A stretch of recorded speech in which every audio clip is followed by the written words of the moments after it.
Welcome, ladies and gentlemen, to the Super Game Brothers podcast, a weekly podcast all about board games and video games, both of those industries, about what we're playing, games we like, games we don't like, sometimes about layoffs and tariffs, but usually just about games we're having fun playing. My name is David, and I'm joined every week by my younger brother, Devin. Devin, how are you on this Thursday? A day late. A day late. I'm doing fantastic. Cool. As always, trying to get some sunshine. Yeah, starting to finally get warm. It's May 1st, and I feel like it's been a pretty cold spring. Yeah, I would think in May it would be much warmer. Yeah. We always have a nice, cool breeze here. Yeah. Always. It's always windy here, isn't it? It can be, for sure. I went golfing last Saturday, and it was surprisingly windy, and it made it much more difficult. So I'll agree with that statement, just thinking about that. Did you just fly kites instead? I should have, because I would have done better. Yeah.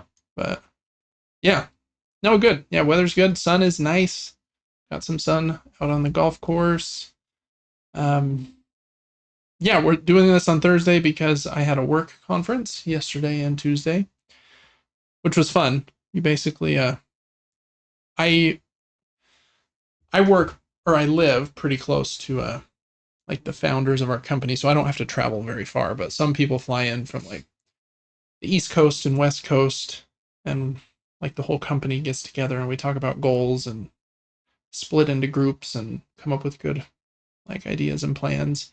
Some of these have been pretty stressful the last couple of years because it's been like go, go, go, go, go, like we got to get so much accomplished and done. And we do. When you're in person with somebody, I feel like you can work faster, which is kind of nice. But this year, they really focused on team building stuff. So we had a little bit of that on the second day of the like work stuff. But then almost the whole rest of the time was like fun, which was kind of interesting. Shocking. Yeah. We did what did we do? We did like some get to know you things because we have a lot of new employees. And then we did an escape room. We split into groups, and so kind of the team that I'm on with kind of one other team. So there were probably 12 of us in this escape room. Did that, played board games for a little bit, went to a good dinner, and then the next day was kind of the work in the morning stuff, and then we did a cooking class in the evening. So it was kind of cool. Not a lot of work for 2 work days. As a passionate board game player and pretty decent puzzle game player, do you feel like you were thriving in the escape room? Yeah, that's what I was going to ask you about, actually. That was only the second escape room I've ever done, and they're kind of fun, to be honest. But they're, I think, on purpose, like very vague, and like sometimes like the logical loops you have to jump through in order to connect like one step of the escape room to the next is like, how did it expect me to know this? And so because of that, like you're just touching everything and like twisting and trying to put in weird codes and locks and stuff. And eventually you usually get there. So they're a good time. It's kind of a weird one. Like there was a guy dressed in like a black outfit, kind of looked like Morpheus from the Matrix, like talking in some weird voice, telling us how he was friends with who's that escape artist that was really famous, the magician, Houdini. Yeah, Harry Houdini's friend, and we're going back in time to a different timeline. And but it was actually a pretty cool escape room. It was a kind of a tight room, but then some secret doors opened at certain points, so like a hidden hallway, or one of them was, we started like locked in this little like prison cell, and then it opened up and there was like a slide that like went down to another section of the room. So it's kind of cool to kind of move around the room, but I don't know. I feel like it's some of the puzzles we figured out like strategically through like logical good thinking, and others we just kind of lucked into a little bit. But we made it out right at the nick of time, and they're pretty fun. Have you ever done one? I was curious. You haven't? I have no idea what to expect with that. Okay. Yeah, I'm guessing some are a lot more intense than others. But basically, like, they'll set up some fake story for you, like, you need to save the world. Or in this case, it was, you need to save this timeline by doing something before an hour runs out. And they almost always have a big clock at like the someplace high where everyone can see how much time you have left. And then there will be a bunch of weird stuff in the room. There were like numbers all over the walls, and we had to figure out what those were for. And then we were finding all these letter pieces. Found like a deck of cards in one spot, and some of the cards had letters on them, and we had to rearrange them. And some hid like locked trunks had books in them. Probably the trickiest puzzle was we had to find like a specific book, and then there is a type of like code that this is called where you look at like a page number, a line number, and a word number, and then you get a word wherever that is, and then you'll get another page number, line number, word number, and it'll give you another word, and that kind of forms a mini sentence. That one was kind of tricky getting through, but most of the other ones weren't too bad. So you're just kind of solving these puzzles as fast as you can in order to hopefully open the last lock or door before your hour runs out. Kind of silly, to be honest, but it's kind of fun. I think we should maybe try one as a family once, because I think that I think our family would enjoy them. Are you the type to take the lead or sit back and let everyone else? I'm not like the super gung ho type A, like I'm gonna lead this no matter what. Yeah. Person. But whenever there was like a lull, I'm totally fine, like kind of speaking my mind or moving to the next lock, like, hey, what'd you guys figure out over there? Or like blah blah. So I feel like all of us were pretty good at kind of helping it move along. Luckily, we didn't have any like super annoying team members or anything, so it went pretty well. So escape rooms, pretty good time. I would do another one or two. I'd love to. That one was pretty similar to the first one I did. I wonder how unique they can get. I think the most unique parts of the one from Tuesday was at one point we found like a flashlight, and it had a black light bulb in it, and we had to like find certain clues on the walls using that, which was kind of cool. And there was actually like this clue about connecting hearts through like it was like connect the hearts through all of the people in the land or something. And we found like 2 screws in the wall that had like a red heart around them. We had to open like a lock to get to one of them. But then like we had to make a string of people like touching the heart all the way to the other side of the room, like touching the other heart. And I guess there's like a slight like electrical current that went through them, and then once they were touched together, like a different chest kind of popped open.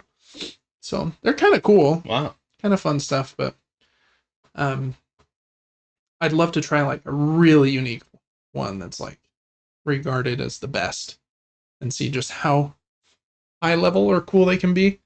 Because I feel like I've kind of seen, I don't know, like 2 medium level ones that were like, that was kind of fun. But nothing that was like, wow, Wow. I've seen a few movies. I've seen Escape Room once or twice, and I've seen some other movies where they throw a group of people into these places, but then they've added the effect of your life is actually on the line now. Right. So you really need to figure this out. Mm-hmm. And in that scenario, I feel like I don't know if I could think clearly. Yeah, I don't know if I could either, because even in a situation where my life is not on the line, like it wasn't, I was like, I'm struggling to like connect these dots. So it'd be even worse, yeah. Yeah, I think it might be. Excuse me. In that escape room movie, I think the actress in that, is it Deborah Ann Wall, the redheaded lady from Daredevil? Oh, I feel like this girl was in like Teen Wolf or something. Okay, interesting. I could be wrong though. I don't know. I think she was in one of them. She's like,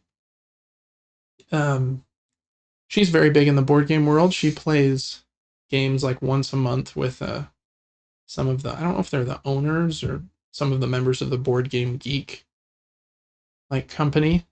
And so on Board Game Geek, like the biggest board game website in the world, like they'll post their own videos of like, hey, we played this game last week, and she's in like a lot of them. And then she's really big into Dungeons and Dragons. There was a video going around a few months ago of her teaching John Bernthal how Dungeons and Dragons works. He plays the Punisher in like oh right, or she's Shane in the from The new Walking Dead. accountant movie. Yeah. Her teaching him like how Dungeons and Dragons works. That was like a pretty viral video a few months ago. So I kind of like her, especially that she's like purveying the kind of board game and role playing game kind of world. But anyways, Devin, I did an escape room. It was kind of fun. Other than that, and us recording one day later, I don't know that I have much else that's new this week. I mentioned I went golfing last Saturday. I'm going again this Saturday at 6 a.m. I don't know why, but it won't be super hot, which will be nice. Sometimes that's the easiest time to get booked. You'll be like the first tee time out too, so you're not like behind anybody or anything too. So it's kind of nice, but it'll be a little bit crazy. It's the month of May, so my birthday's in a few weeks. I'm gonna be the big old 35. Oof. Crazy. Whoa. Yeah. Stay off the sidewalks. Stay off the sidewalk. It's a dumb thing everybody says when their first kid gets their license. Oh, right. I didn't know what you meant. I don't know. Yeah, stay off the sidewalks because I'm finally getting my what would you call it? My walker, and I wouldn't want to run you over. Exactly. Mm-hmm. Well, nothing else new with me. I've been playing Mr. Dad. Well, not Mr. Dad, but just Mr. Homeowner for the past week. Oh, cool. Family's gone out of town, dropped them off at the airport, and have been having to take care of all the housely duties, like loading the dishwasher for one person. That's very simple when it's just one person. Yep. Mm-hmm. I had to turn the lights on. That was easy. And take the garbage out. Yeah. Lock the deadbolt. You know, those good things. Yeah, it's been rough. Mm-hmm. No, it's been super, super nice, to be honest. Cool. Threw a few ragers. Thought about it, yeah. Uh-huh. Oh, that's fun. Devin, have you continued your Marvel movie marathon? Or any Super Movie Brothers? I was doing it with our sibling. And he's on the trip. Yeah, he's gone. So no, I think we're still in the middle of Eternals. Okay. But I have considered watching some others. I see myself potentially going to see Thunderbolts this weekend. Yeah. I don't know what season or chapter of the MCU universe we're in at this point, but I don't know either. And I don't know where this movie's going to fall. But from those who got early access screenings or whatever, they've said good things about this, and so I'm excited. I really like Florence Pugh. Yeah, me too. And David Harbour. Yeah, they're great actors. Yeah, I agree.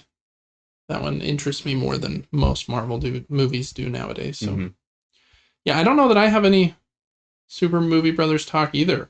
We'll do our Last of Us recap of episode 3 of season 2 at the end of this episode today.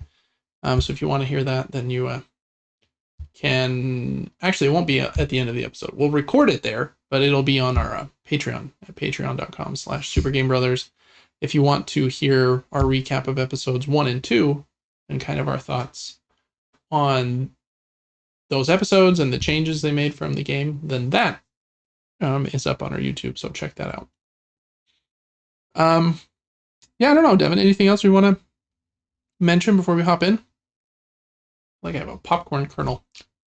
Switch 2 pre-orders are crazy. Yeah. We gonna talk about that today? That's up to you. It's not part of the show though. Down here. Oh, it's not. You're right. Okay. Those were crazy. So that was basically the whole story. It's been a bunch of nonsense trying to get one of those units. Was that just last week they went live? Was it last Wednesday? Yeah. Oh, okay. For some reason it felt farther away than that. Yeah, oh, that's right. It was right after we recorded the episode last week. We both like had our phones out trying to get one immediately. Mm-hmm. They were gone. Couldn't get one.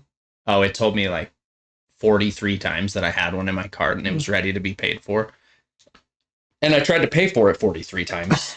And it failed every time. So not sure if that's a lack of funds or a lack of consoles. Probably lack of consoles. Because they're happy to take a credit card, you know? Yeah, like, we'll try this every way. Yeah. Yeah, it's been crazy. I've looked at so many different sites and I keep them pulled up and refreshing them all the day long. I follow some accounts that kind of post deals and stuff, and so I'm guessing there will be a point where, you know, we are able to get one. But yeah, it's been a crazy first week at least with the Switch 2. It's cool that people still wanted them though. You know, as far as complaining about the prices and everything's more expensive now, yada yada yada. Everyone's like, we'll bite the bullet on this because we love Nintendo. Yeah, I think that's a good point. It just kind of proves to me that there are a few people that complain, and then it seems like, oh, the whole world's complaining about how expensive the Switch 2 is. Right. But then everyone and their dog is buying one on the first day, and I'm like, okay, it was a few people were upset, but most people are more than happy to like get it. Yeah, no one was probably stoked about the price increase, but it didn't matter much as it did to. So we'll talk some more about console prices later in the episode because it's kind of a timely discussion as well. So yeah, Switch 2 stuff. It'll be it's just exciting when a new device does come out. It only happens like every 4 or 5 years, you know, and it's just like a fun buzz. I agree. Yeah. Like opening the box and just touching the thing. Oh yeah, I'd love to hold one. That's the fun part. Kind of. They do have some cool games announced. I think Mario Kart and the Donkey Kong Bonanza game looks cool, but they haven't announced much else other than those yet. So we'll see what else they can conjure up, Saruman. But what about a new Wii Sports? I don't know if I would still enjoy it like I did in the past, but I did have fun with that. Oh yeah, I feel like they've made a couple kind of similar games. There was one called Wii Sports Resort. And then I think they actually made like a new Wii Sports version for the Switch like 5 or 6 years ago. Because the Joy-Con have like the same similar technology inside of them, so you can play like tennis and bowling and stuff with them too. Mm-hmm. So I do think they try stuff like that. Even with Arms was a game that they had initially where you were like boxing with like the stretchy arms when the Switch first came out. And then with the Switch 2, they have that kind of wheelchair basketball game. Or like you're using them like they're mice and kind of like putting them on the table. Yeah, super odd. They like the weird stuff over there, but that I'm glad they do. It helps them be different and it makes them kind of fun and quirky. Cool, Devin. Well, let's hop into episode number 57 of the Super Game Brothers podcast. Like I mentioned at the top, this is a weekly show. And we talk about board games and video games. We also have a Patreon at patreon.com/supergamebrothers where you can get the episodes 3 days early. You can also get bonus episodes and exclusive content over there, like the Last of Us recap discussions that I was mentioning a few minutes ago. So make sure to check that out too at patreon.com/supergamebrothers. I think I already said that, but there you go again. I was meant to go to the screen when I was talking about that, but that's kind of what it looks like in here. You have all of our posts and stuff there. And even if you've never used Patreon before, it's very simple to like make an account. And then if you do like financially support us on there, you can just send the RSS feed then to the Apple Podcasts app or Spotify so that you never have to use Patreon ever again if you don't want to. You could, just create the account, link it to your Spotify, and then just see us and our content in apps that you actually do use. So Patreon's cool that way. I think it's a cool platform. Other than that, we do have a giveaway going on right now. Make sure to join that. It's a bundle of board games. It can help you get your board game collection kind of started if you don't have any. Or I feel like these are kind of games that a lot of people haven't heard of or played before. So I think it's a good kind of bundle. Or Calcum, Kiro, District Noir, Splitter, and Disney Lorcana. Or you can get a gift card if video games are more your thing. So make sure to join that as well.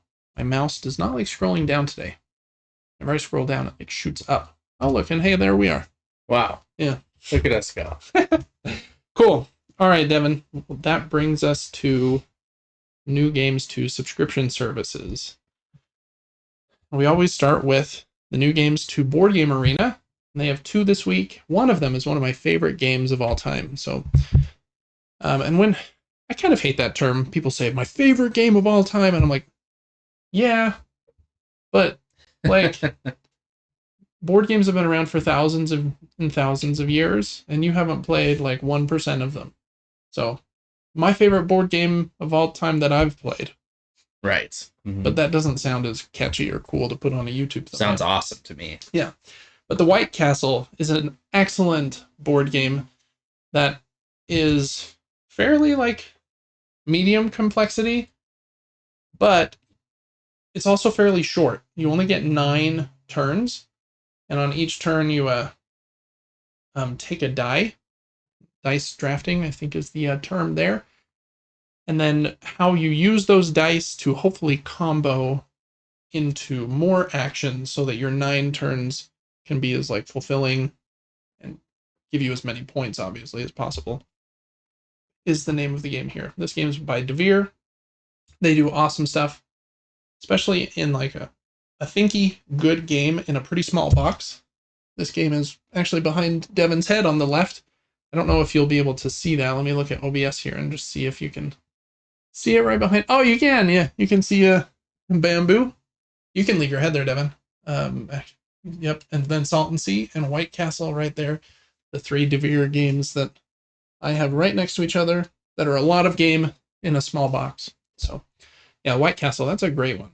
So I'm very excited about that. I hope they add the matcha expansion soon, because I do want to try that. I don't have that expansion yet. All right, and then the next one I hadn't heard of before, but I'm a little bit excited to try it too, because of one of the designers. It's called Paper World. And it's a card game where you're trying to stack cards, blend shapes and colors, and compose a unique masterpiece, it says. On a turn, you face a simple yet crucial decision. Take 1 or more cards or place 1 or more cards into your personal landscape area. But the cards must share the same color or same number. So you have some limiting factors there. One of the designers is Benoit Turpin. I don't know if I'm pronouncing his first name correctly. He's designed my #1 game of all time, going back to that discussion. Wow. Called Welcome to the Moon. Or it's a prequel, Welcome to Your Perfect Home, which I think is like the pinnacle of roll and write games, Welcome to the Moon. So anyways, excited to try that one, mostly because of him. 2 cool games this week on Board Game Arena where you can play over 1,000 different board games. And they have a lot of like modern ones, and then probably some older ones that you would recognize from your childhood too. So lots of good stuff on Board Game Arena. All right. Did you see these games from PlayStation that are the month of May? Is Ark on there? Yeah. And Balatro? Yeah. You did. Someone posted them in our Discord. Oh, okay, cool. Yep. So the new games to PlayStation Plus Essential for the month of May, which should be available on Tuesday, which I think is the 6th of May. They usually have 3 games, and they do again this month. You ever played Ark, Devin? I have not, but I saw some people playing some Ark game recently, and I think it's a different franchise. Oh. Are there many Ark franchises? I don't know. This seemed more like a war battlefield game. Really? Yeah. Is that what this is like? I think this one kind of is, with like dinosaurs and crafting and stuff. This one, it's like, this is the PlayStation 5 version, and it said it's the reimagined from the ground up with Unreal Engine 5. Because I think Ark's been around for quite a few years. It includes access to all of Ark's worlds, including Scorched Earth, Aberration, Extinction, Ark Genesis Part 1, Ark Genesis Part 2, and more. Local split screen, private session multiplayer, online multiplayer for up to 70 players. I do like the way those T-Rex look. T-Rexes. T-Rex. T-Ry. T-Ry. Yeah, they look kind of cool with the armor on and stuff. That is nice. I probably wouldn't end up liking the game. Yeah, I don't know. I haven't seen gameplay. Yeah. Next up, definitely the big win of this month, in my opinion, is Balatro. Balatro is only $15, I think. But hey, if you can get it for free, then that's better than $15. And this is probably my, if it's not my favorite, it's in my top 3 like video games from last year. It's so good. Just love it. If you like card games, poker, Slay the Spire, Inscription, any kind of, what are those called? Like a roguelite deck building game. I think you'll really like this one. It's so cool. Just so good. I've talked about it so much, so I won't say much else. And then the other one is Warhammer 40,000 Bolt Gun, which I think it's a first-person shooter in the Warhammer 40,000 universe. But I think it like tried to take the graphics and like the gameplay back to more like traditional, like Doom style. So it has like older school looking graphics, but it's supposed to be excellent. I remember when it came out, people really loved it. So I'm excited for that one too. And then just a last little note to get April's games. If you haven't, add them to your library, then you can play them forever. As long as I you need have... to try RoboCop. Yeah, I'd like to try it as well. I've heard it's really good. What I have heard is that you should watch the movie first because it's like pretty like faithful to like the movie. I don't think I've ever seen more than a few minutes. No, me neither. Of RoboCop, but I've heard it's like, as you would imagine, like a robot with perfect aim, just destroying people, and it's supposed to be like incredibly violent. Oh, really? Which is kind of funny. But anyway, so those are the 3 games for May for PlayStation Plus Essential. The Epic Game Store has a free game this week, like always. This one's called Super Space Club, and I think it looks pretty cool. It's kind of got Asteroids vibes to me, and man, my mouse does not want to scroll very well today.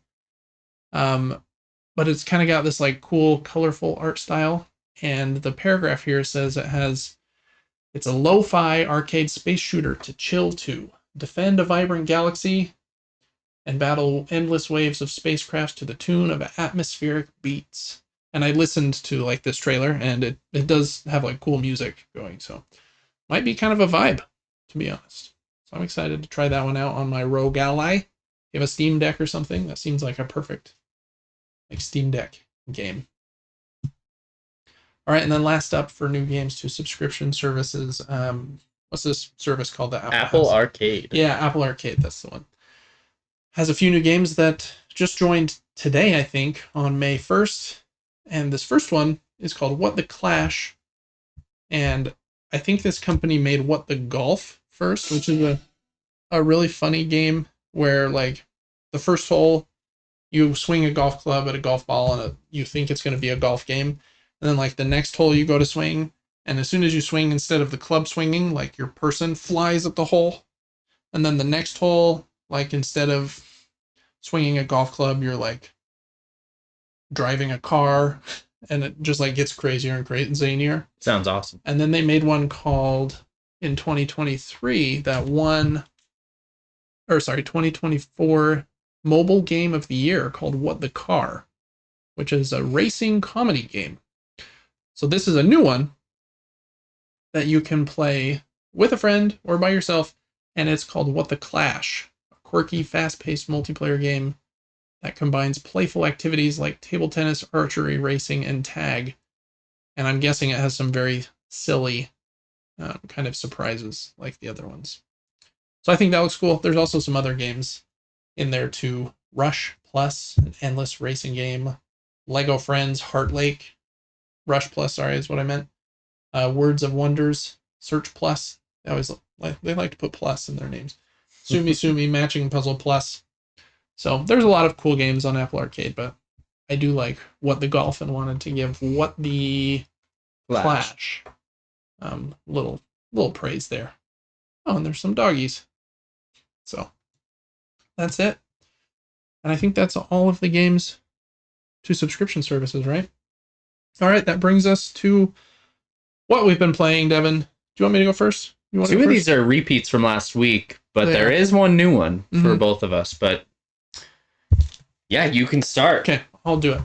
I'm still playing Blueprints. I still think it's one of the best puzzle games I've ever played.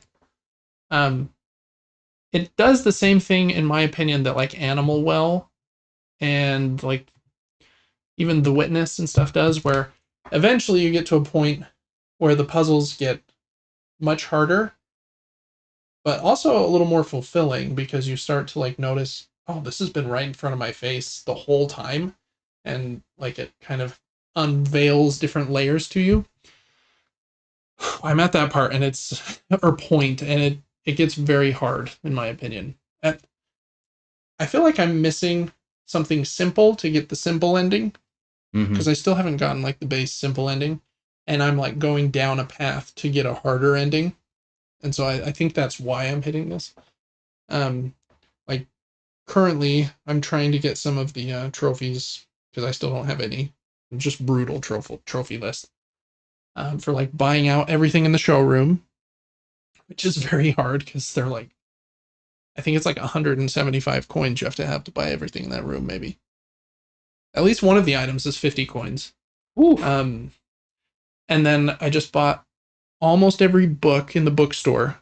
But then you don't get to read them immediately. You have to find the library again, and then you have to rent them. I just read like a new Clue book. Right. And it has stuff everywhere on like all of the pages, and I'm like looking through it with the magnifying glass, and I'm like, I know there's something here, and I think I'm close, but I can't like put the last piece together to figure out what this new book is trying to tell me. So I don't know. Really, really love it. I think it's excellent. I don't know that I'm quite smart enough for it, though. Oh, yeah. There's a part of me that almost thinks they made it too difficult sometimes. Yeah. I agree in that I think I don't quite know what the simple thing is I'm missing to get the simpler ending, which is where I think they expect like most normal people to bounce off. And then just the more dedicated, really puzzle heavy people would continue after that. So I'm stuck in a weird place where I'm like right at what I think is like the normal ending, but I can't quite figure out how to get across that weird rotating room to the long hallway, which I'm guessing kind of leads there. And so I'm like going down these weird rabbit holes with the library and the bookstore and like, yeah, other stuff. But I keep, even though I'm like a little frustrated at times, I'm not making like super fast progress. I'm still finding like new things. Like I just found like a new set of clues that told me to look under a couple of rocks in a very specific area outside the house. And like I found something there and I was like, oh, that was cool. And then like I feel like I'm really close to finding some of the codes for the safes. Also very tricky. There's one in the study that I think I'm almost, I just can't figure out what it wants me to do. There's a big black chess piece by the safe. There's a black chess piece on a chessboard in that room. And I feel like I've tried every variation of like what you would learn from that chessboard on the safe. Yep. And I can't figure out exactly what it's trying to tell me. I had to have people in chat tell me the code because we could not get there. In that same room? Yeah, I didn't spend enough time to figure it out, but yeah, it was difficult. Some of the other safes have been easier, like the one in the boudoir. Like that one wasn't too bad. Trying to remember what that looks like. There's the photograph on the mirror. And then the one in the drawing room was fairly tough, to be honest, but we did get there. Yeah, the one in the study's kicking my butt. There's the one in the office that kind of lifts up from underneath the statue. I haven't figured out that passcode either. I still haven't figured out the passcode to get into the computer network either. I found a different passcode that's an admin key, and I was like, oh, admin key, this is it. That's not it. That's to something else. Not the network. Ugh. So it's just like passwords on, which is really cool. It really is. It's super deep, and I appreciate how difficult the game is. But like you were saying, for the average player, to not have a relatively seamless way to get you to the basic ending is pretty funny. Yeah, it's a little crazy. Because you're talking about rotating rooms and hallways that I don't know what that means. That's funny. Yeah, and like I've played, I think the PlayStation says I'm almost at 30 hours in this game, and I still don't have a single trophy. So like the average player would probably think like, I don't think I'm ever going to finish it. Like I'm not even close to anything. Yeah. So yeah, maybe they could have been a little looser with the trophies. Like, hey, you got to, like maybe a trophy for each of the antechamber doors when you open those or something, because those were like pretty big moments. And I feel like there are other big moments in the game too that like they could have thrown a bronze trophy at. But I don't know. I'm nitpicking. Game's awesome. It really is. But yeah, you got to go in knowing that even just getting the simplest, easiest ending is going to be a grind and not super easy. But then there's a lot of depth if you want it. So we've talked about blueprints a lot, but that's probably, I don't know, all I need to say about it at this point. Well, the next game is something we've both played. That's right. I don't know how much you've played, but I played about 9 hours. Okay. I've played about 8.5. Oh, wow. But I think you're farther than me. If I remember correctly. But we're both playing Clair Obscure Expedition 33, which is a little, I don't know, strange for me because I don't like turn-based games normally. But this one's cool. It has a cool It's so cool. I don't even know how to explain it. I'm going to try, though. Yeah, we've got some footage on the screen that will kind of give you an idea of like the upgrade system and some of the battle systems.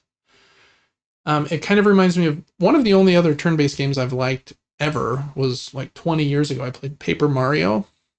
And I think it's, the fact that it was Mario helped pull me through. But it had a similar system, much simpler. But like if you push A during the fight at the right time, you'll do extra damage, or push B at the right time and you'll block some of it. The turn-based combat in this game it's very involved. It wants you to time things correctly. It just introduced to me like the jump and the dodge, or the jump and then the right trigger. So now there's like 3 different, you got parry, dodge, and jump, depending on what kind of attack they do to you. So I think just that little bit of control that you have during the turn-based fights makes it more engaging to me. I agree. The game is very deep. Yeah. I found some secret areas that I think most people will find, but we found them relatively early on. The game opens up a little bit, and you kind of map out going to new areas. We did a lot of searching there, and we ended up finding hilarious outfits. I don't know if you've seen any of that. The swimsuits? Yeah. I think you got? Yeah. And there's like a parkour course and like weird, funny stuff. And I really appreciated that in the game. But I thought I was going to hate this game. Yeah. I was curious about it. I was like, I don't know about the turn-based either, but man, it's so cool. Like you said, it's super involved on defense and offense. Per move, you need to remember you're basically setting up 6 attacks per character and putting them in a specific order. And each attack, some of them have perfect attacks. Some of them don't have interactive buttons during the attacks or defense. You're trying to parry, like you said, jump and attack, dodge. Every new enemy you go against, you have no idea what their timing's like in any way. The game's beautiful. It's very pretty, yeah. And to me, I really like the game because if you select the right perks for each character and do things in specific orders, you will have buffs on buffs to do massive damage in a turn or two. But you could also play it not so deep and just make the fights a little bit longer and not focus so much on, if this lightning attack boosts the character to my left, then I know I need to use her once she has a level 7 charge, yada, yada, yada. Yeah. You could do it in a simpler way, but for me, I love all those little details of like, okay, this ability is going to scale so good with this ability, And this character I typically use for melee or basic attack. So any perks that go towards basic attack, let me put it on them. And so much building that I just kind of love. Yeah, I think it's really cool. That's the part of the game I won't say struggling with, but I'm struggling with.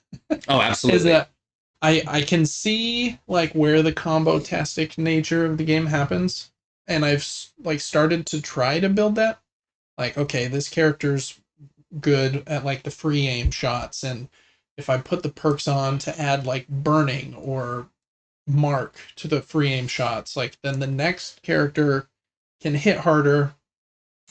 And if I focus on burning, then this next character has an ability that if a enemy is burning, then I switch to the right stance I want. Yeah. But I don't feel like my brain is like seeing the complete vision for everything I can do, because there's quite a bit. Like there's a bunch of weapons, and you can like change out which weapon your character has, and some of them have special abilities. Then you have these Pictos that are kind of like the passive like abilities that each character has, and each character can have 3. And then you're upgrading a skill tree for each character that gives them their new skills that they can use during the fights. And you can only, like Devin said, I think have 6 of them equipped I believe per so. character. But there's way more than 6 that you unlock, so you have to choose the right assortment. And then each of the 3 characters that I've unlocked this far, at least, are quite a bit different. The main character, Gustav, he has like this mechanical arm that he built, and he like charges up energy in it by doing normal attacks. So it seems like kind of his best combo right now is the triangle skill that does like 4 or 5 hits. And then on like the next or later turn, since that will build 5 charges in his arm, then you can do like the overcharge attack, which does a lot of damage. Then there is what's the other girl's name that's not Mael? Luna. Yeah, Loon. Yeah, she has like hers is I think the most confusing to me. Every skill that she uses gives her is it a stone? Right. Mm-hmm. And you can have 4 stones at any time. And so a skill will give you a stone. Then different skills can like use different colors and different combinations of stones to either like boost the damage, or I have a really cool skill with her right now where if I'm able to have 2 green stones before I use it, it gives her a complete second turn immediately, which is wild, which is really cool. But I haven't been able to turn it off because I can't figure out how to get the green stones but then still have enough attack points to do that thing next. So it is hard to kind of you slowly start to get there. But at first, it's a little overwhelming to figure out, like, okay, how do I build the right build? I'm glad that it has that there, or else I think the game would feel too shallow, though. So I'm glad that it's like that. And then Mael has the stances, which is a cool system too. And like some attacks will put her in defensive stance, some will put her in offensive stance where she does 50% more damage, but also takes 50% more damage, and she has a virtuous stance as well. And I'm still trying to figure out which character will attack first. Is it just the one that has the highest speed value? Because it was Gustav for like my first 7 hours, and then all of a sudden it switched to Loon, and I was like, I don't know why you're going first now. Yeah, I am unsure as well. Yeah. And so maybe I've just upgraded her, because each character also has stats, vitality and might and agility and stuff. And I think agility is what helps your character to take a turn more frequently. So I've been going full luck build. It's a lot for of fun. The critical hits. Is that what that is? Yeah. Just to test it out. Yeah. The game's cool. It's overwhelming. It's confusing at times. What's cool though is it's just trial and error. You're going to fight things. It's like walking in the bushes in Pokemon. You come across an enemy and you're forced into a fight, basically. You can dodge fights if you want, but I recommend just fighting because it kind of teaches you.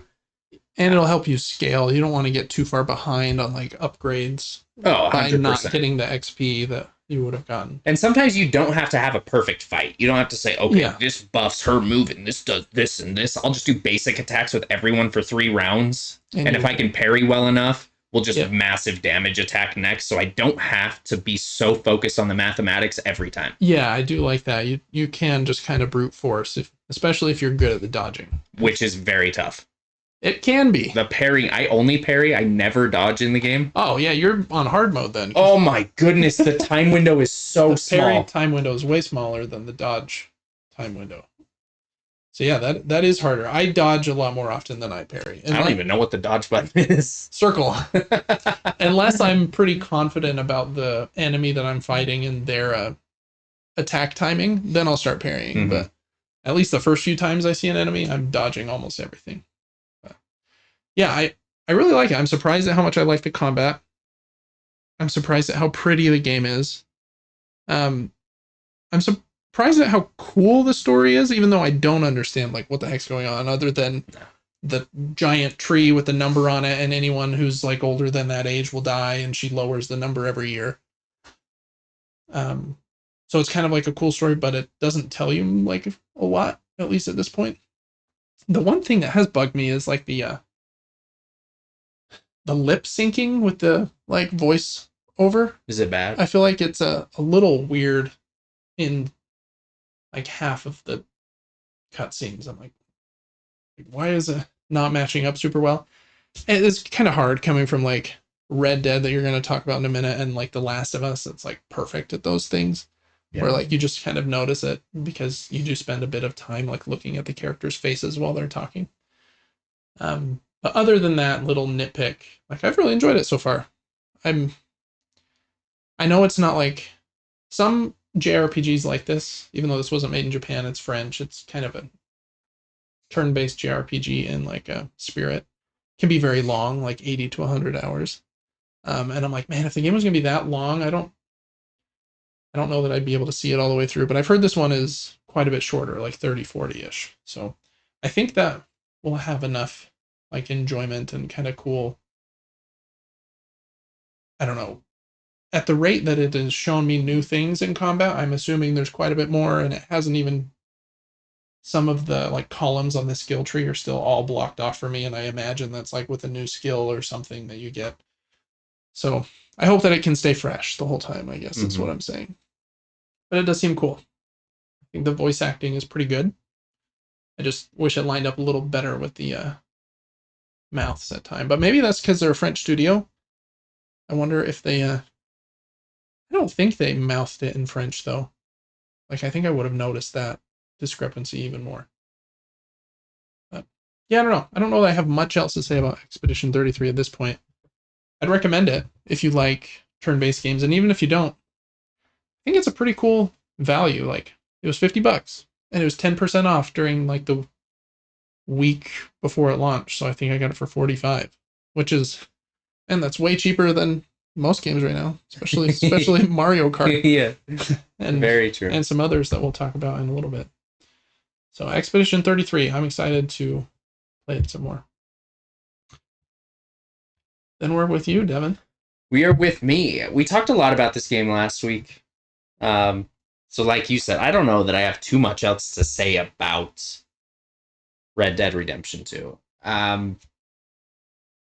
I thought it was going to feel really tedious as it's open world, and you have to focus on keeping your character fed and your horse brushed and your teeth brushed and your family safe and your grass mowed and whatever else. Yeah. And you know what I mean? The game just slowly gets bigger and bigger and bigger too. Yeah, but I have really enjoyed the diversity of missions, the variety of things that you're doing all the time, jumping from fishing to fighting to hunting and trapping and cutscenes and horse fixing and buying weapons and going into shops and bars and drinking and whatever else. Mm-hmm. There's a lot of variety to the game. That is its biggest strength, in my opinion. It always feels unique every 15 minutes or so. We've been focused on legendary animals in the game.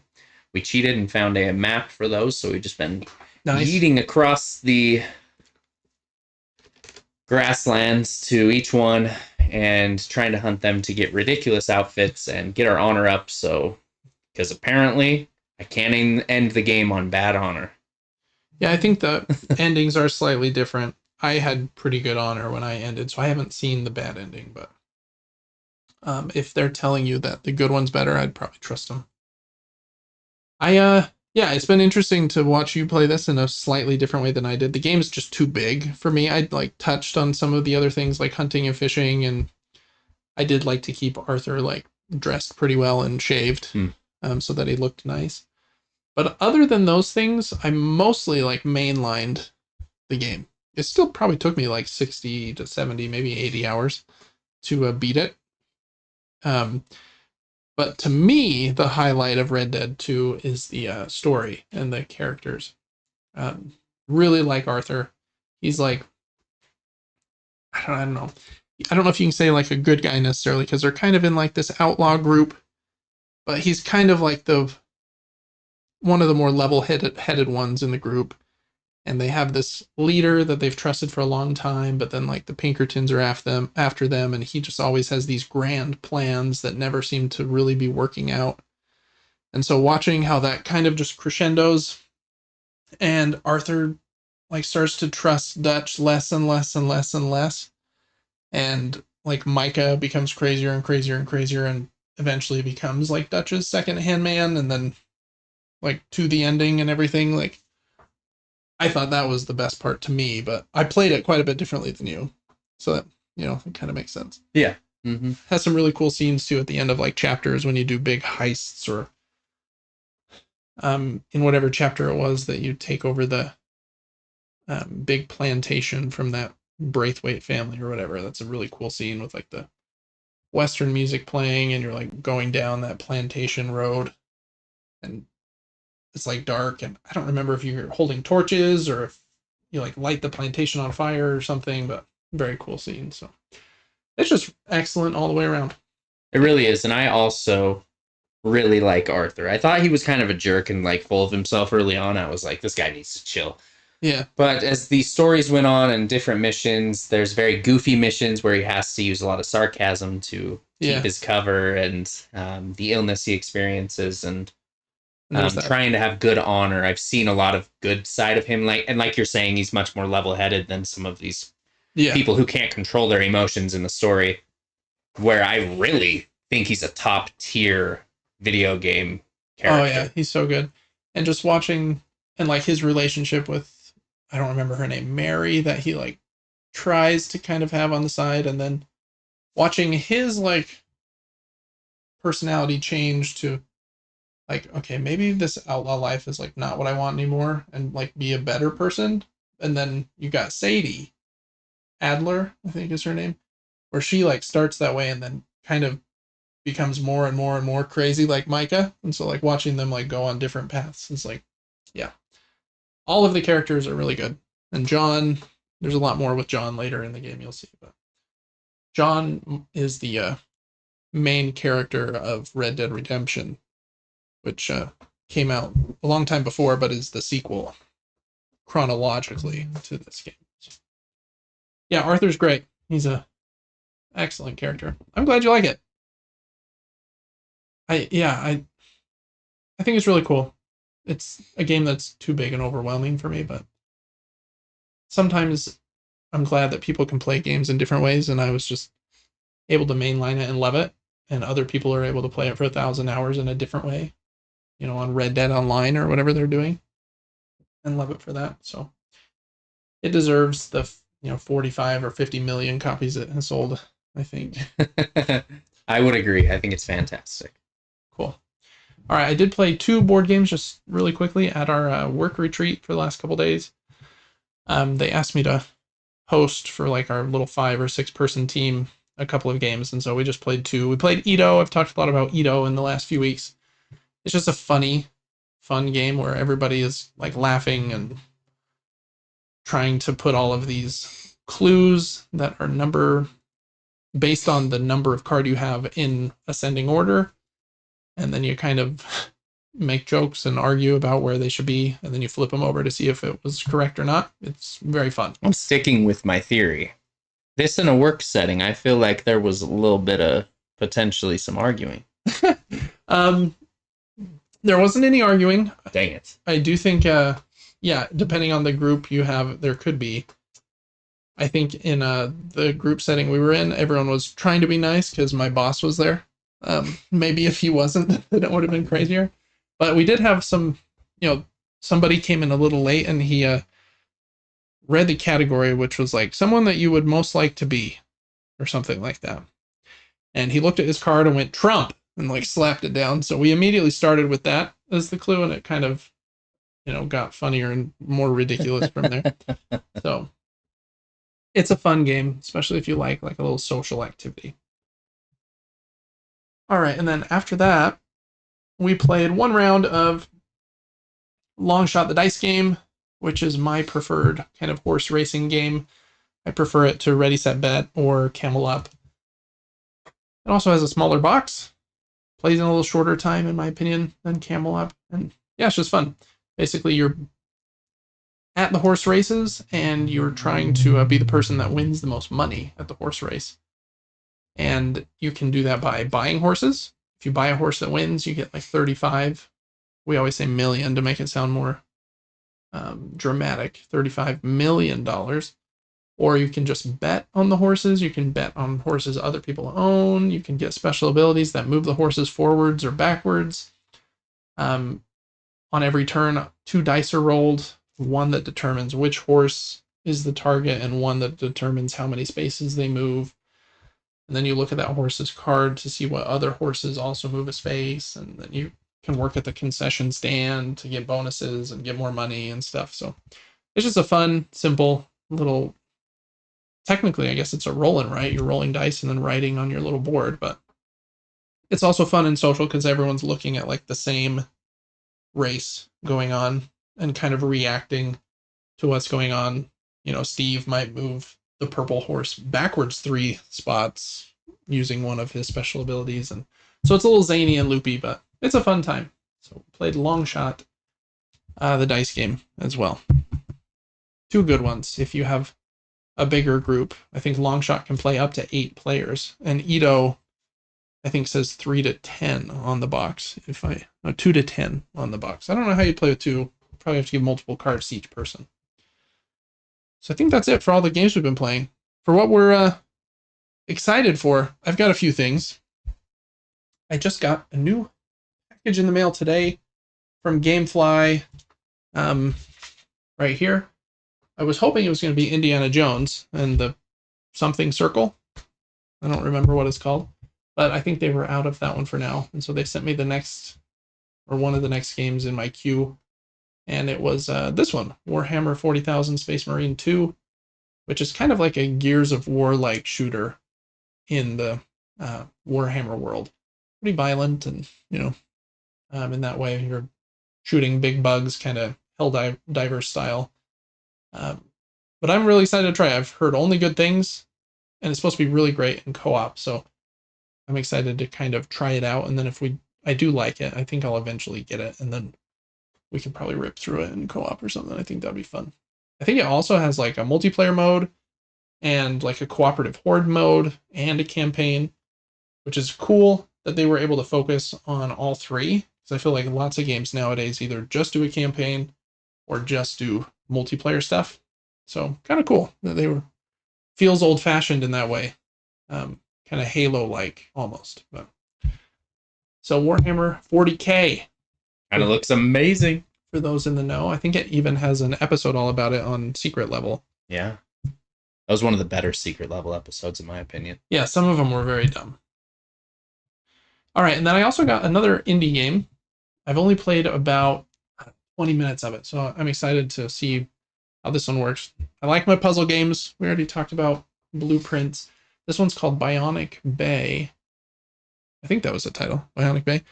And it's a 2D kind of puzzle platformer, and you will be manipulating things like gravity and like teleportation in order to like complete these different levels without dying. It's supposed to be excellent, and I've had a lot of fun in like the first half an hour that I've played. I'm hoping that it continues to, just watching this trailer, I'm like, oh yeah, I haven't seen anything like what it's showing me here, so it must reveal lots of new stuff. It's reviewed pretty dang well. I think it had like an 89 on Metacritic, which is pretty high. It is pretty high. So I'm hoping that it hits or kind of continues to surprise me and has a high level of quality the whole way through. But it looks really cool. So I did get that one. Played it a little bit. Excited to give it some more time. There's a lot of games I'm playing right now though, so I don't know if I'll get to it quite this week, but that's one I am pumped to play. Any games you're excited to play, Devin? Borderlands 4. Yeah, looking forward to September. Yeah. We'll talk more about that one in just a minute. But yeah, I think that does look very cool. PlayStation put out this tweet today that I thought was kind of cool. It's all the games that come out this month. And I didn't remember, but Elden Ring Night Rain comes out at the end of the month. Crazy. So I don't know. That might be like a big one. I'm sure it's going to be huge, but Onimusha 2, Doom the Dark Ages on the 15th, which does look cool with like the shield and the parries. Revenge of the Savage Planet is in 1 week. And also the Midnight Walk on that same day. There's some pretty good games in May. I was a little bit surprised. I had forgotten about some of those. So, fun stuff. Other than those video games, unless you have any others, Devin, that you wanted to highlight, but I think that's most of them that are coming out soon. I have 2 board games that I think are going to deliver to me tomorrow. And they are 2-player games designed by the good doctor Reiner Knizia. Reiner Knizia, baby. Oh, and yeah. Published by a Utah company. Go Utah. Named Bitewing Games. I have a couple games from Bitewing. I have Trailblazers. And I think a couple others, but these 2 games are supposed to be excellent, so I'm very excited to play them. They are 2-player, like, abstract strategy games. One's called Iliad, one's called Ichor. And you can kind of see here, it looks like an abstract strategy game, kind of like checkers, chess kind of vibe. You've got tiles you're putting on this grid, and then tiles on like the column and rows of the grid.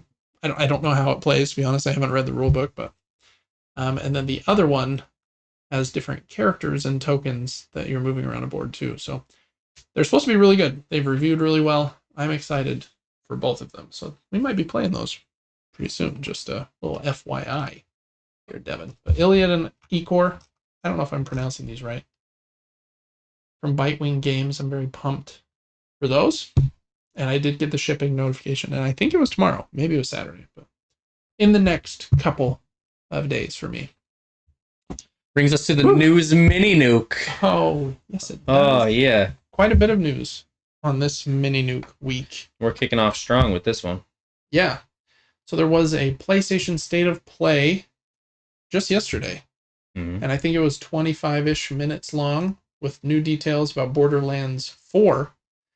And I think just before, maybe the day before the State of Play, Randy Pitchford, who's like one of the bigwigs at Gearbox, tweeted that the release date for Borderlands 4 was moving forward like a few days. I think like 12 days. So now it's coming out on September 12th. Everyone's wondering if it's because Gearbox is also owned by Take-Two, who owns Rockstar and Grand Theft Auto, right? And so they're like, okay, if they're moving the game forward all of a sudden, which is uncommon, is it because of something like that? That GTA 5 is like late September or something. But anyways, 25 minutes. They have a new gameplay trailer and then like a 20-ish minute gameplay deep dive video all about this game. Devin, did you watch the whole thing? Actually, I haven't seen it. I have seen many clips of it, though, and I've sat and watched probably a total of like 9 to 10 minutes. And it looks amazing. Yeah, you've probably seen more than me, though. I only watched the first 2 or 3 minutes, but I thought it looked very cool. It reminds me, like, graphically of Borderlands 3, but they did say they're going like a little bit more grounded and less like whimsical, I guess. I mean, it's still gonna be funny, but I think a lot of people didn't like the villains in Borderlands 3, like that are like the influencer type people. Yeah. Mm-hmm. And so I think they're trying to have like a more grounded villain, especially. Was there anything about the gameplay that stood out? The first thing that stood out to me were just some of the really quirky enemies. Like there was like a head on like these rotating arms, like flying through the air, and yeah, it's like the graphics look great. It definitely looks like an improvement. The movement looks crazy. I saw there was maybe some gliding. It also showed something about a deployable vehicle. That seems like almost at any time you can just deploy a vehicle. Yeah. So I assume this game's gonna be very big if you're able to zoom around a map that often. A little less linear, I assume, which is overwhelming and awesome. The guns look cool. They're supposed to feel super good. What I liked was the upgrade menu system. I don't think we have a photo of it right here, but in Borderlands 3, it was very condensed and a little bit confusing to build a character. Yeah. I mean, I was taking notes down. I was at my sales job writing notes on what skills I should use, and because it wasn't the easiest thing to do on screen. And it looks like they've kind of perfected that. And then one of the biggest things for me that I've heard is that they were very lenient with just giving and giving and giving in Borderlands 3 of everyone's getting the best weapon so easily. It's going to be much more difficult to get like end gold, rare items. There's going to be a good end game. Like, that's what I love. Yeah. You know, it's exciting to get something when not every player has it. Yeah, I agree. You know what I mean? And I do think like the screenshots don't look as nice as the game in motion. I think in motion it looks really cool. And like you have a grappling hook and like the deployable like vehicle like you mentioned. So it's like fast as well. Trying to find like a good section here since I didn't watch this video, but look at that. Yeah, it looks very cool. Like that big snowy area with kind of a sniper rifle. I am gonna spend way too much time in that game. You're a big Borderlands stan. Oh, it's so fun. Have you played any of them before 3? I've played 2 as well. You did play 2? And man, 3 was a big upgrade as far as movement and controls go. I believe it. This is going to be so good. Yeah, I'm excited. So excited for this. But you almost need to play it with like friends to really enjoy it. Yeah, this genre isn't my favorite solo. Reminds me of games like Remnant, you know. Exactly. But with people that you like playing games with, man, that elevates it so much. It does. And you almost want to scale all together. You want everyone to learn it at the same rate. Everyone's on the same page. You understand the mechanics at the same times. And so hopefully, because you know me, if I get obsessed with this game, I'll be 100 hours ahead of everyone. Yeah. I know. And then I'll have to be like trying to teach you but not spoil things, and then you might have to make a new character to yeah, and pretend I don't know everything. To dumb it down for the rest of us, yeah. But I am very excited for this game. Yeah. Cannot wait. Looks very cool. I hope it does well for them. It seems like this series does really well for them. Except for that movie, which it seemed to bomb. The movie was something. Did you watch it? I did. It came on, I feel like it came onto a platform for free at one time. Okay. I don't remember what platform. Was it any good? I think it was fine. Like, I like Kevin Hart, and yeah, he's funny. I mean, I just like the characters, but I don't remember enough. I would need to rewatch it. Yeah, well, if you don't remember much, that's usually not a good sign for a movie. So, cool. Well, Borderlands 4. If you want to see more like gameplay footage, like you can check out YouTube or the PlayStation blog. They have a lot of stuff there. All right. News just this morning, so it's kind of serendipitous that we pushed the podcast back a day for my work conference because there was a big thing that just came out this morning. Microsoft is raising prices on, I think, all of their hardware immediately, and they'll be raising the price of some of their games to $80 by the end of the year. You called it.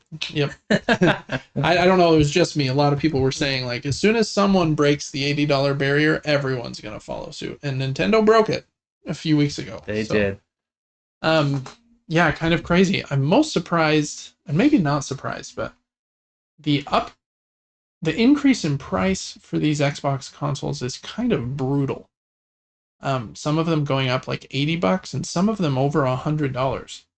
And I know that it's like the world is weird right now with tariffs and inflation. I mean, and just as normal people that buy groceries and stuff, like we feel it every day. So I get it. Companies or corporations like this are feeling it too. Microsoft also released like their financials, and like Xbox software sales were up, but like hardware sales were down. And with how much they've raised the price of some of these devices, it almost makes me wonder, like, do you not want people to buy these? And you just like want to speed up the process of people moving away from Xbox hardware and, you know, onto PC and PlayStation and Switch and just buying your games elsewhere. Because let's just look at some of these prices. I had like a tweet that had them in a chart, which would have been nicer probably. Oh, here's a chart right here, actually. All right, prices change a little bit differently in each region, but here is the US prices.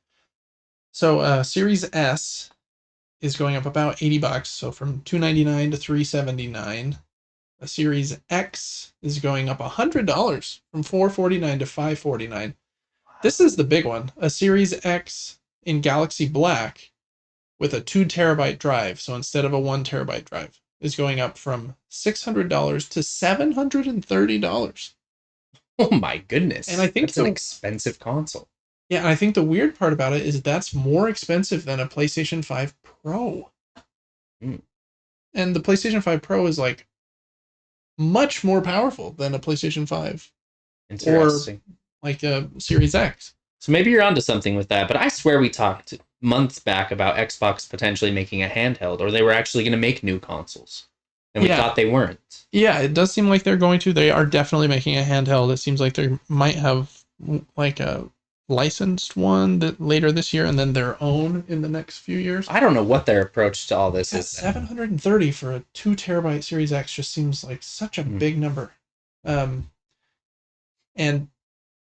you know, it might just be timing that Microsoft got their news out today. Because just a couple of weeks ago, Sony did raise the price of PlayStation in, like, I think it was Mexico and some other like Latin American regions. And so they probably will have to raise their price too. But I can't imagine them raising them this much, to be honest. And like right now, you can get a PlayStation 5 bundle with Astrobot, which is like a great game that won Game of the Year last year, for $399 for a Slim, digital only, or like $449 for one with the disc drive. Like, man, that's such a better deal than $440. What's going to now be $549 for a Series X without a game. Just really weird. Again, it might be timing. Maybe PlayStation does the same thing in this coming week because of, tariffs and stuff. But I thought that was crazy. Small tangent off, completely off topic. Yeah, no, you're good. But I've noticed with your Nintendo purchases, you have a lot of physical games, but with PlayStation, not so much. Mm-hmm. Is there a reason behind this?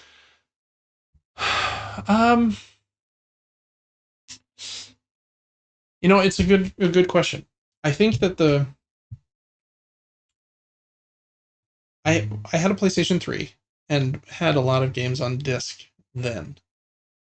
But then when the PlayStation 4 came out, basically all of the games were available both ways, on a disc or digital, which wasn't the case on PlayStation 3. Like, not every game was available digitally. And I have a few friends and siblings and cousins like you and our cousin that also play games, but we don't live like a couple of minutes away, and so sharing games is trickier with physical stuff because PlayStation makes it somewhat easy to share digital games, at least with one other person, where you can sign in on your primary, or sign into your account on your friend's console as your primary and vice versa, and then you can play your collection and theirs on the device. And so because of that, I just kind of went digital at that point and have never really looked back on PlayStation. I don't really love discs, except for with movies for some reason. I really like 4K Blu-rays because they play at such a higher bit rate than streaming. But with games, it's not different because you're either putting in the disc and it's reading it, or sometimes you put in the disc, it downloads the file, and then just uses the disc as verification that you own the license. Whereas with a digital game, you download it, and then the verification that you own the license is just on Sony's server. So as long as you have connected to the internet in like the last day, then it knows, hey, he owns this game and he can play it. So it didn't feel much different there. With the Switch, you can sometimes get the games cheaper. I like the cartridge more than a disc. They have stuck with that just quick insert game thing for a long time. Super Nintendo, you just push it on. Yeah. You know what I mean? Mm-hmm. Yeah, so I like the form factor for some reason. And I haven't like had much of a use case to share games digitally.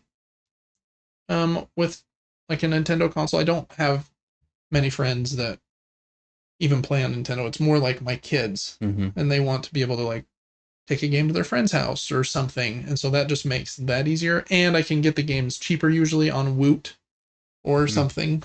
So going forward with the Switch 2 and their talk about their game sharing thing, what's going to be your approach there whenever you get a Switch 2?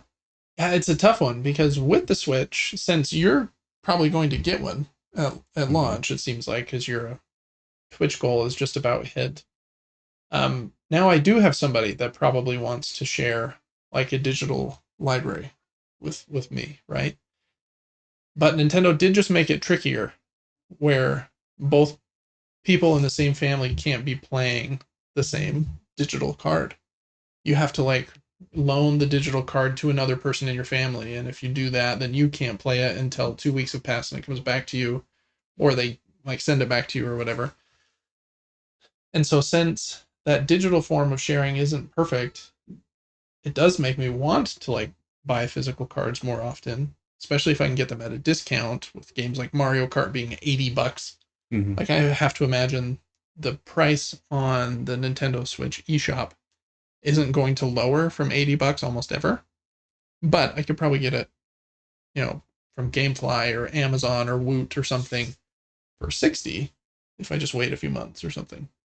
So getting games cheaper, because Nintendo is really stingy now with their game sharing, makes it tricky. So I'm not sure exactly what I want to do there, which is frustrating because I like being more sure. But I think that's kind of been the reason I haven't had like anyone that's wanted to like digitally share with me, been able to get games cheaper physically. I like the cartridge size. You can carry a bunch of those around in like a case, like really easily. And it's easier for my kids to like take it around. So quite a few reasons, but it does seem like even with Nintendo's newest cartridges for Switch 2, some of them are just like an empty cartridge that again just has like the verification key on it, and then you still just have to download the game. Interesting. So, which makes physical less appealing. Like, man, there's not even a game on here. That is so weird. It's just a card with like a key on it, and it's like, yes, he can play that. There is something cool about having the hardware, something physical. You could put them in your little board game card. You could get a little card sleeve for them. Yeah. The right size. There you go. That's true. There's like cool things you can 3D print that will like look like Mario's pipe that he comes out of or whatever, that have like slots for 15 like games. See, that's cool. That's kind of cool. Yeah, that is cool. So I like the form factor, but I don't know. It'll be interesting to see what we decide to do going forward with them, with all these changes. Yeah. Because if it was just easier to share a digital library among two friends on Nintendo, then I would move fully digital for sure. But I don't know. There's a little news about Epic Games. Yeah. I think the big news was, I think it was just yesterday, that they finally have won kind of a lawsuit against Apple.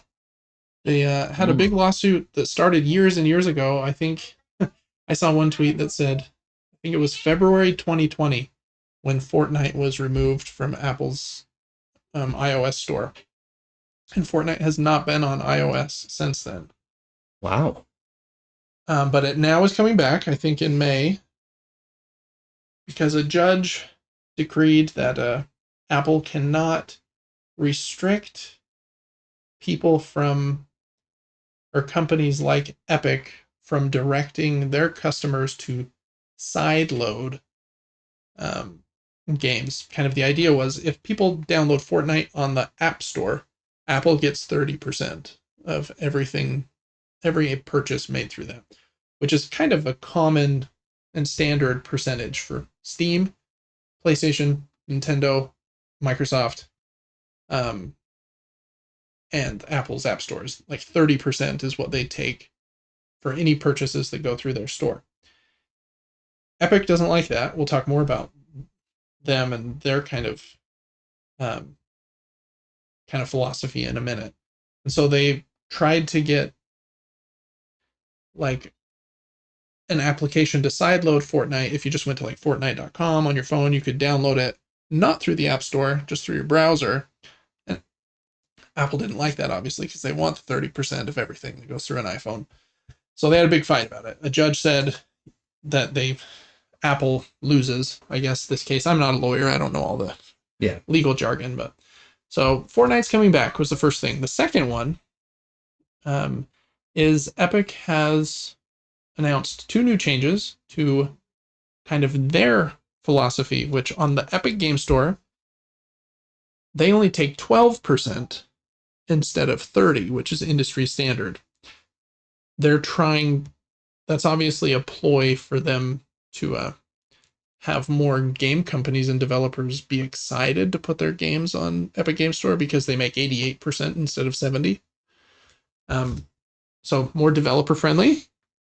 And it's one way that they've tried to stand out from Steam, who is like the dominant force in PC gaming with the Epic Game Store.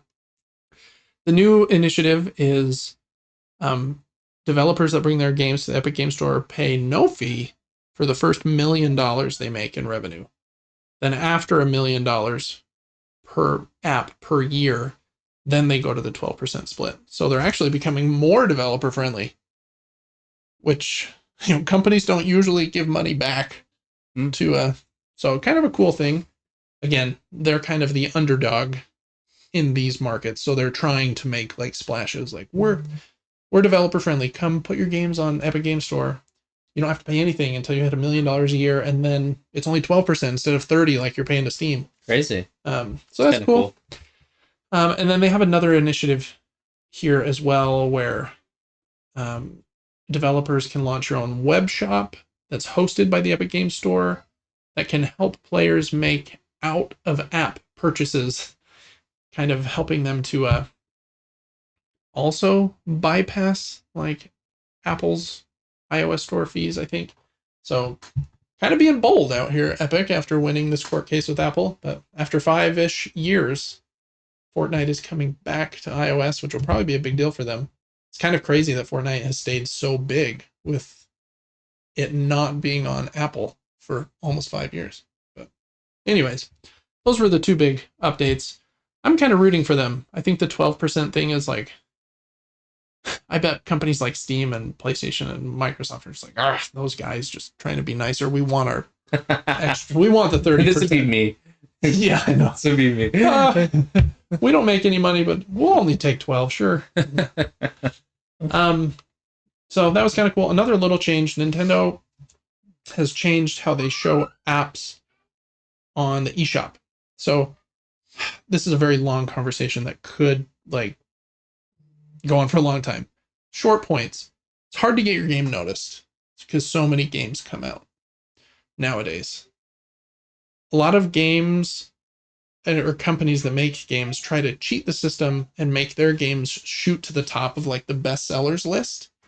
Because if your game's up there, that's like on the front page when people go to the eShop. It's like, hey, these are the games selling the best. And so by being up there, it can kind of snowball and you'll get even more sales. To do that, a lot of developers of kind of garbage games, that's kind of the term here, shovelware, they'll have like a $10 game, $15 game that's not very good. And for a sale, they'll discount it to 79 cents or something like crazy. And because it's 79 cents, people are like, oh, sure, I'll try it. And it sells 10,000 copies. At 10,000 copies at 79 cents, they didn't make very much money. You know, they made $7,900.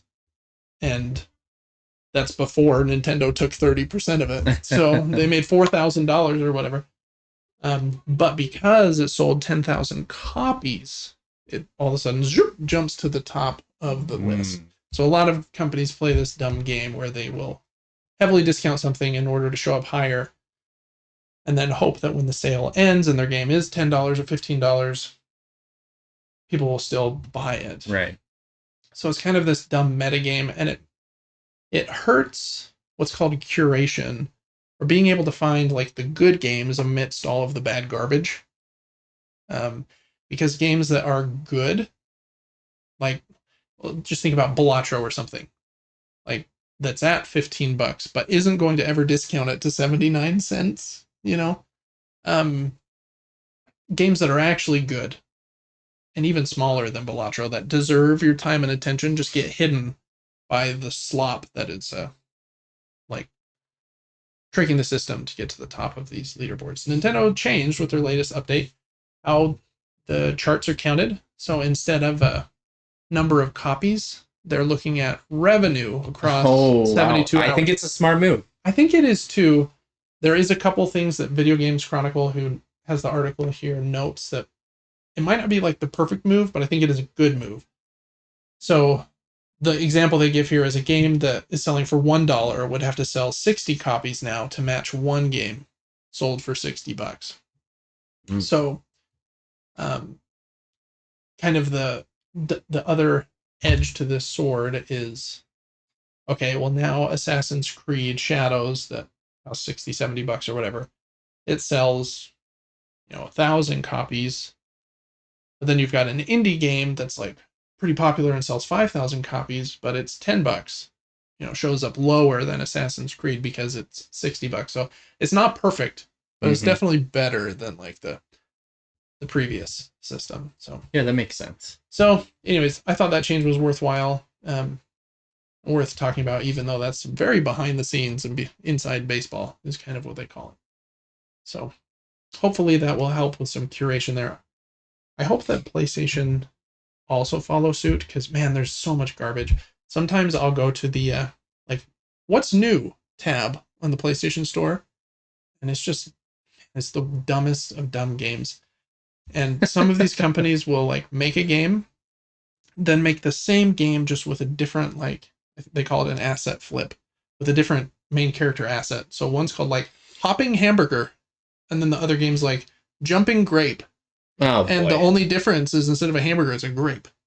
Wow. And then they'll make like 28 versions of that with just a different fruit or something. Like the dumbest games that I'm like, man, who's buying these? And the poor guy that bought the hamburger game and then thought they were getting a sequel. Yeah, they thought they were getting Jumping Grape. Just Jumping Grape sequel. So it's hard. I feel bad, but a little bit of weird Silk Song news here. Yeah, as we jump into like rapid fire video game news, this one is kind of funny. So Hollow Knight Silk Song is going to be playable at a museum in Australia in September of this year. We did just get like the new confirmation at, I think, the Xbox press conference a few weeks ago that Hollow Knight Silk Song is coming out this year, finally.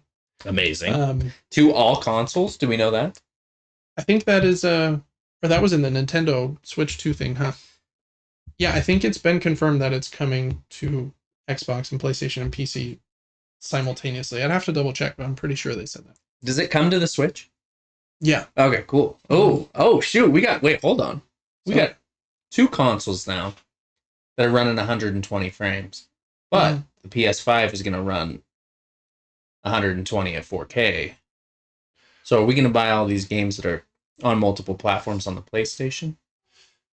Yeah, that becomes another issue. Since I love trophies, you're right. I generally buy games that are on multiple platforms on the PlayStation. And we like the DualSense. I do like the DualSense. I am excited for this Nintendo With- Pro controller, though.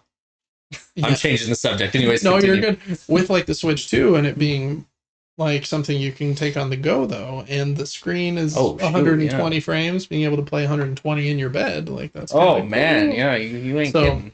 I don't. You might have to buy it both places. But anyways, since Silk Song is going to be playable at this museum, courtesy of this IGN article, we still don't know when the game's coming out, but it's led to a lot of people thinking, well, it's probably going to be out before then, right?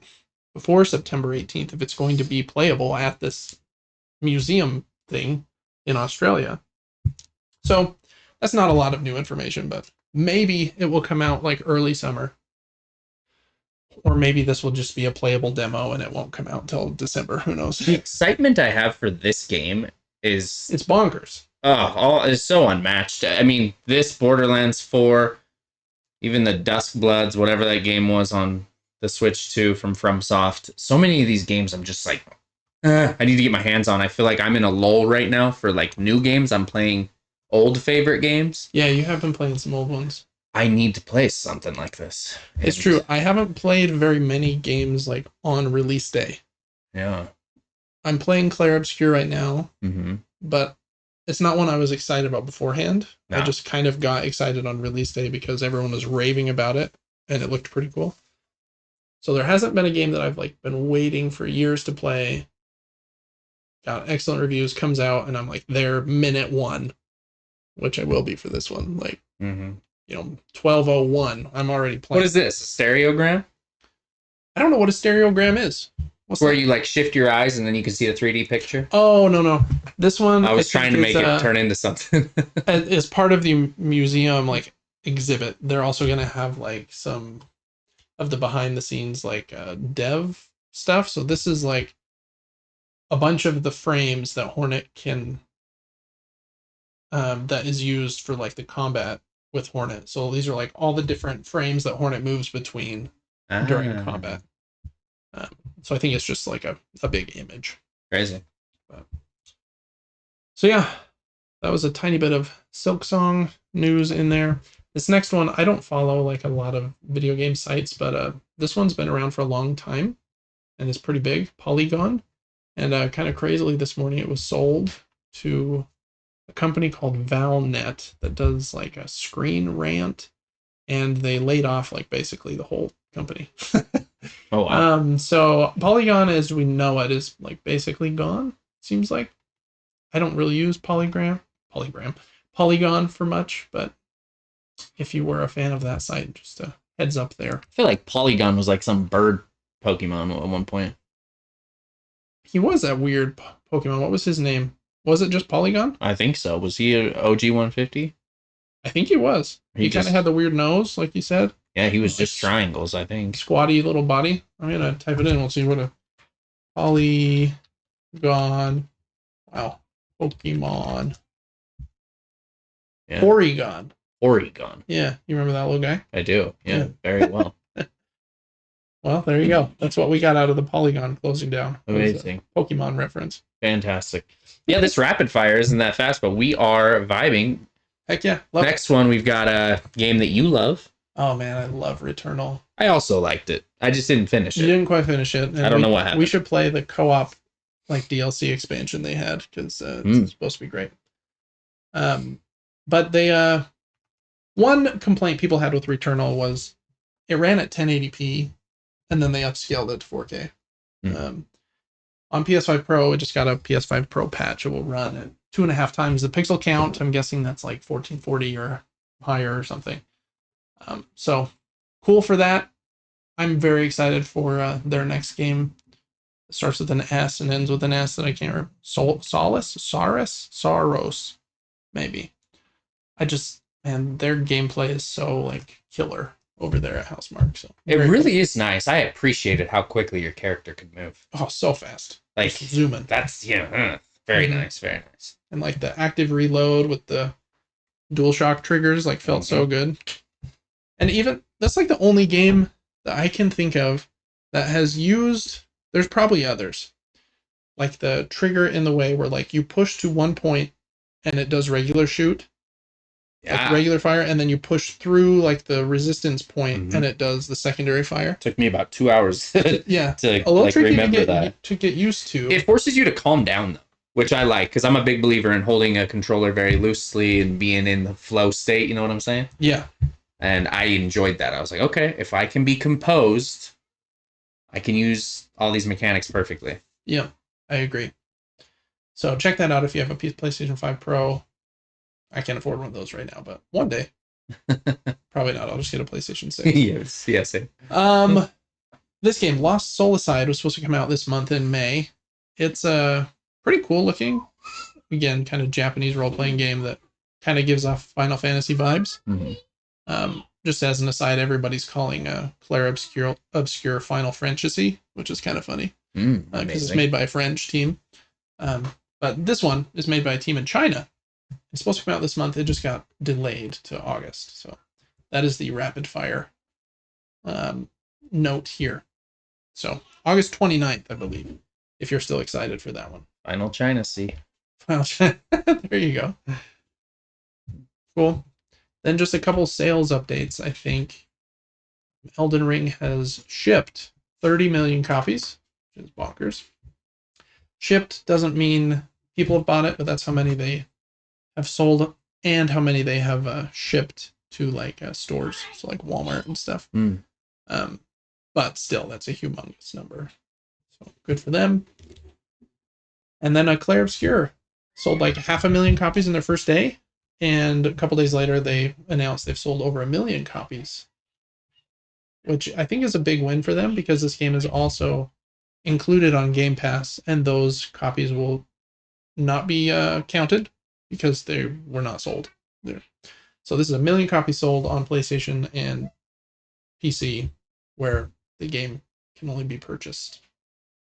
And I'm sorry, I think I closed the Oh no, you're good. The link that you sent me. Last week, Microsoft and Bethesda also released the Oblivion remake, and it's had 4 million players. Wow. Which is a lot. Yeah. But again, games on Game Pass, players does not equal purchases. Yeah. But hey, 4 million players of a game that's like 17 years old or something. That's pretty good, I think. The game seemed to have a lot of buzz. It had a lot of concurrent players on Steam, a lot of people watching it on Twitch. So I think it's probably done very well. This like halfway surprise drop with the leaks was I think a big help for them. Then last little rapid fire thing, the multiplayer game from what's the name of the company that makes this they did Alan Wake? Remedy. Oh, I couldn't remember it. Called FBC Firebreak. Got a release date of June 17th. It also is coming out on Game Pass and on PlayStation Plus Extra, so we'll be able to try it out for free or included with our subscriptions when that cool. happens on June 17th. It looks pretty cool. I'm very picky with multiplayer shooters, but could be a good one. Okay, transitioning to board game news for a minute. Board game news is kind of like depressing right now because the board game industry has just hit so much harder with tariffs because nothing is really digital in board games. Everything is, in a box, cardboard and wood pieces, made in China and shipped overseas. So everything is hit with a tariff. Whereas with video games, it's like the box I play on is probably hit with the tariff. But then I'm buying all the games digitally, usually, and those aren't because it's just a digital storefront. And so there's quite a few bits of news. Again, shout out to Board Game Wire.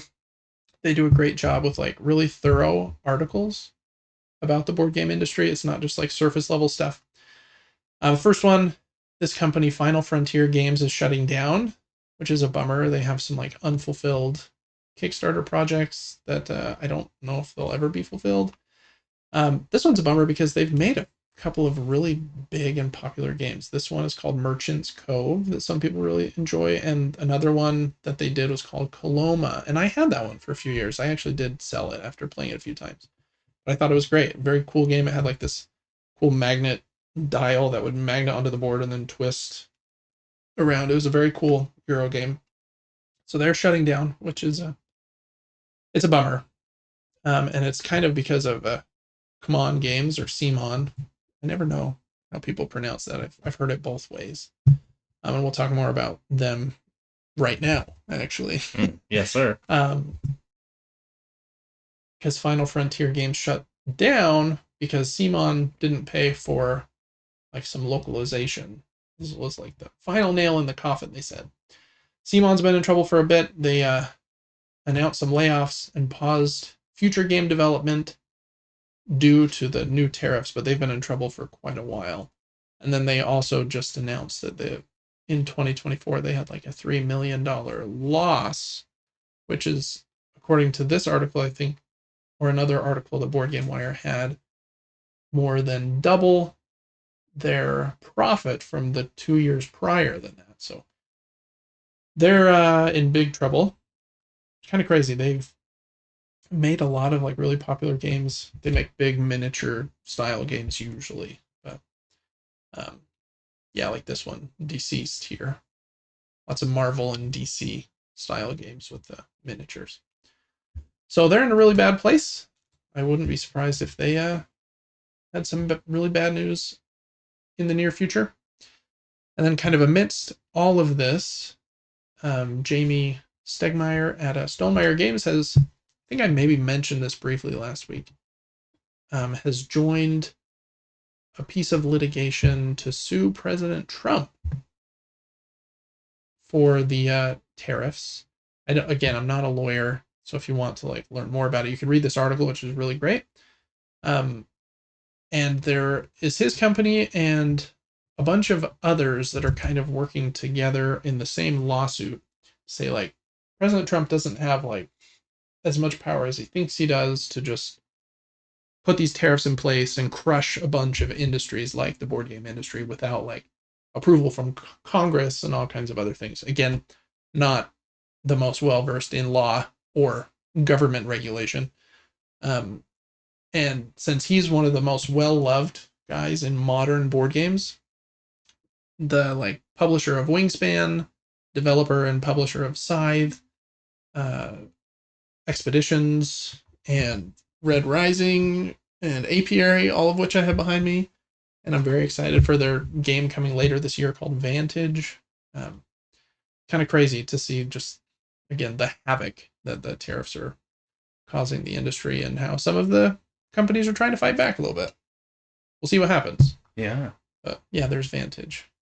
We've talked about that one a few times on the show, which I think comes out in September, if I remember correctly. So, again, board game news is kind of like a bummer right now, but hey, bummers need to be talked about too, I guess. But I think that does it for board game bummer time, and that's going to bring us to a crowdfunding corner for the week of May 2nd, 2025. There aren't a ton of games in crowdfunding. Again, tariffs and all of the calamity that has brought about kind of hurt, I think, or put some companies on pause from putting their projects up, but there are a few that I wanted to bring up. First one is called Project L Universe Ultimate All-In Collection. Project L came out quite a few years ago, and then it had a sequel called Square One. And this is kind of a reprint of both of those games. And I think they have a big all-in-one box and like fancy stuff that you can get here. Cool thing about this game is just how unique it looks. It looks so cool. Very cool. You have these black cards that have like a recessed white area, and you're trying to fill that entire shape in with these like chunky plastic-looking Azul type pieces in kind of like Tetris shapes. And you use them to fill in those cards, and by completing them, you get points. That's how Project L works, at least. The sequel to Project L, again called Square One, is a little more advanced and uses these square-shaped pieces that have those Tetris polyomino shapes printed on them, and it's supposed to be a little bit more kind of advanced than Project L. I've wanted to pull the trigger on these games for a while, but because they're so unique, they're a little bit pricey. Just with all the pieces and trays, and I think because they know it looks more like flashy and razzle dazzle than a lot of board games do nowadays. So you can charge a little bit more.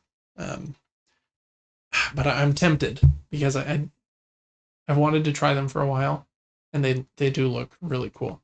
So the different pledges they have here, what you can get. They have a collector's bundle with both, which they say saves you 41 euros, but it's still not cheap.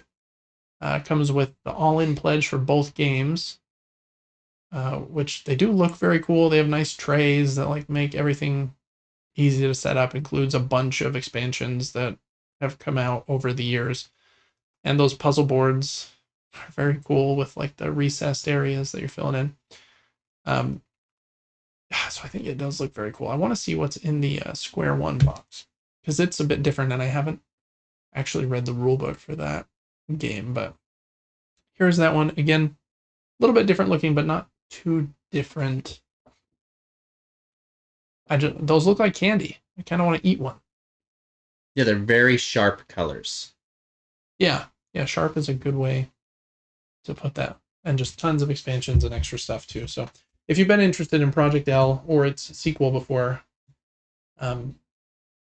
this might be one of the last times to, well, I don't know if last is the right word, one of the best times in the near future to get kind of these all-in-one versions of them.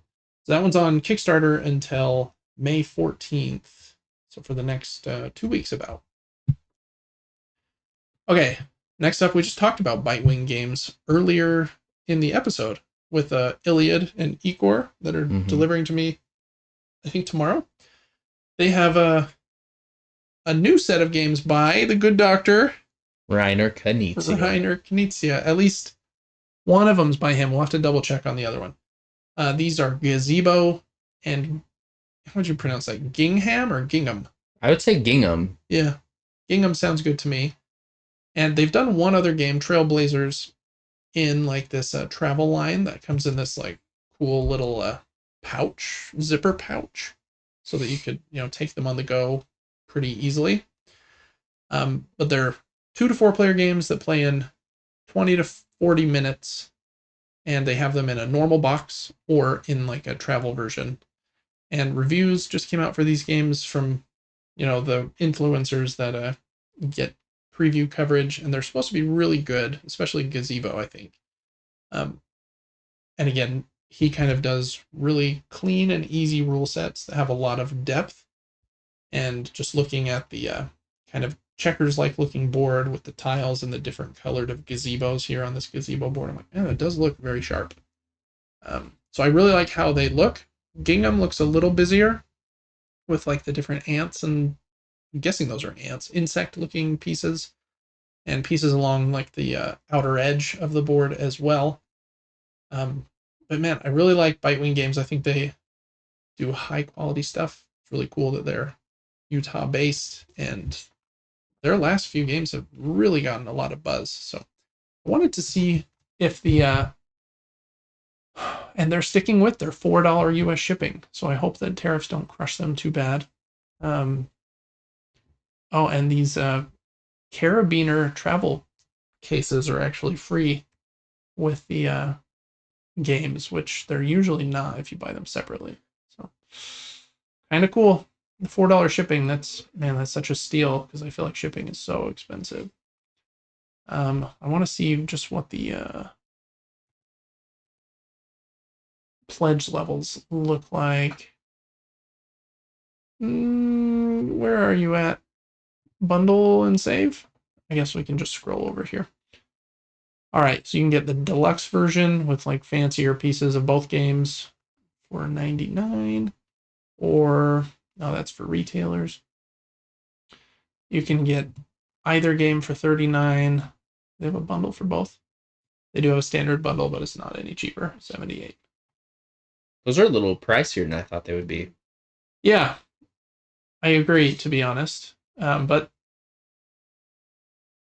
again, the $4 shipping, I think they've just, the shipping would have been $15 and the game would have been $29. Right. But they've just we'll make the game $39 and the shipping $4 It's a $4 shipping to make, promotion. and people are like, "Wow, that's such a good deal." I don't hate the strategy, to be honest. Yeah. It's just you pay the same amount anyways. Yep. It's just shifting the dollars around. But I don't know. Looks cool. Again, big fan of Bitewing. So Gazebo and Gingham on Kickstarter until the 15th. And then I think we just have one more this week. Is that right, Devin? It is. Okay. This is Earth, the Animal Kingdom expansion. Earth is right behind my head, I'm pretty sure. Yeah, right here. It's one of the most popular games of the last few years. Devin, you've played it with me once, but it's been a few years, so you might not remember. I don't. You're trying to make your own 4x4 grid of like these plants, and you combo them together. And on every turn, you kind of get to activate all the plants in your grid from top to bottom, left to right. And so you're trying to combo these cards together really well. Very fun. A little bit solitaire. They call it multiplayer solitaire, where I'm doing my own thing, you're kind of doing your own thing, and I'm not really paying attention to you. Mm-hmm. Sometimes I think that's a bad thing for a game, but the cool thing about this game is on every single turn, when it's your turn, you get to pick one of 4 actions, and you get to take the top part of the action. That's like the stronger version, but whichever one you choose, everybody else gets to take the lower part of the action that's just a little bit weaker. So on every turn, you're doing something, so there's no waiting. So it does help, even though the game feels a little solo at times. Anyways, Earth came out. I just got the Abundance expansion for the game that adds another resource to be able to get through like the massive deck of cards a little bit faster to find what you need. And this new expansion, after all of that prelude there, adds animals, if you wouldn't guess. There's 36 different animals, and they'll kind of move around your 4x4 grid of like flora cards. And all of them act differently, so they add some more variability to the game, with each animal scoring differently and activating differently. So that's I talked a bunch there and I probably should have been scrolling so you could see the campaign as I'm scrolling. But that's kind of the shtick here, is the animals. There's also this big tree, 3D tree thing. If you backed any of their campaigns before, then that tree is free. I have, so I might be getting said tree. We'll see. Still unsure if I'm going to get this one, but it does look very cool, so I might. They also have a mini module called Disasters. I don't think I'm going to get that. That's a bit more of like, I play a disaster that hurts your tableau. I think that kind of takes away from what Earth does well, which is we're playing the same game, we're vibing, but you're doing your thing. I'm just trying to do my combo thing better than you do your combo thing, but I'm not like trying to actively hurt you. Just ruin your whole plan. Yeah, exactly. That seems a little like, I don't love that kind of interaction, so not really interested in that. And then they have all kinds of like upgraded perks, like a big wooden laser aux insert and crate, a huge game topper, so that it's like a humongous mat that I think is 3 feet by 6 feet is the biggest one, that has a spot for every player, up to 6 players, I think. Everything, their board and their 16 cards and stuff. I think it's $100. Upgraded pieces. I like how the base pieces look, to be honest, but these ones do look cool. I think the base pieces look like, let me see if I can show you. Like those trees right there, they still look pretty good in my opinion. And I like the wood as opposed to maybe those are wood. The upgraded ones might be wood too, but they kind of look plasticky. Anyway, so they have a bunch of other things in here. As you can see here, this game won so many awards in 2023 when it came out. Game of the Year, Seal of Excellence, Game of the Year. It's really great. I really like it. So if you like animals, I do want to just look at the animal meeples really quick, because they do show them. Where are they? There's specifically an image of, I think, every single animal. Where are you at? Yeah, that one's small. Hmm. I think it's this one. What's in the box? Nope, that just went back up, didn't it? Come on. I know I saw it. Pledge levels. I mean, they were all there small, but they show them big. Come on, David. If my mouse was I feel like we're close. scrolling better, it would be helpful. I feel like these are add-ons. Nope, we're not close. Let's go back up. What about tariffs? Project in a nutshell. What is Animal Kingdom? We're just going to start at the top here. 36 different animals. Fauna tree we talked about. Earth. Winning a bunch of awards. Here's some of them. And did I dream this? I swear I didn't. Play it on Tabletop Simulator. Pledge levels, which are many add-ons. Again, look at that humongous map. It's amazing. Crazy. 3x6. $99 US. Okay, well maybe it was here at the bottom and I just didn't quite get far enough. There's no way. The team at Inside Up Games. You dreamt it. Cal, I swear I didn't. Let's scroll through it like 4 more times. I think that's a great idea. Yeah. Well, I think we'll just stop here then with what's in the box. Now I can't even find that. What's in the box? Because it showed some of them. But there's quite a few. No, I know there was an image because it showed. There are some weird ones. Like, where is this picture? There's a picture on here somewhere. Just know that. If you click on the page, you'll find it. There's like a quacko. Is that an animal? A quacko and a red panda. And like some animals you wouldn't expect. Komodo dragon. And so some of the animals they chose, I was like, oh, those are cool. They're like not just an elephant and a lion, you know? Mm-hmm. So you can look at all 36 of those by scrolling aimlessly through the page like I just did. Or maybe you'll find the picture much faster. Because I promise you it's on this page somewhere. Anyways, that's Earth, Animal Kingdom. It's on Kickstarter for 14 more days, an expansion for Earth until Friday, May 16th. And that's going to do it for Crowdfunding Corner for May 2nd, 2025, for the games that end, whose projects end in the next couple of weeks. And we'll be back next week for episode 58, Crowdfunding Quarter. All right, Devin, that's going to do it for our episode. We are just going to, after the episode wraps here in a minute, record our thoughts on The Last of Us Season 3. But that is a Patreon exclusive video. So if you want to check that out, please check out patreon.com/supergamebrothers. That is how we keep the lights on, and you can hear our thoughts on the show, which I think is an excellent show. It's been very interesting to see all of the changes they've made from the game. They're kind of subtle, but some of them are like pretty significant, I feel like. Like, why is this character in this scene when they weren't in the game? Because that like makes a big difference and stuff like that. So we have a video on episodes 1 and 2 and on episode 3, so make sure to check those out, and we'll see you next week for episode 58 of the Super Game Brothers podcast. Until then, make sure to check out Devin on Twitch at Player4. And yeah, just appreciate you listening, watching, and we'll see you next time.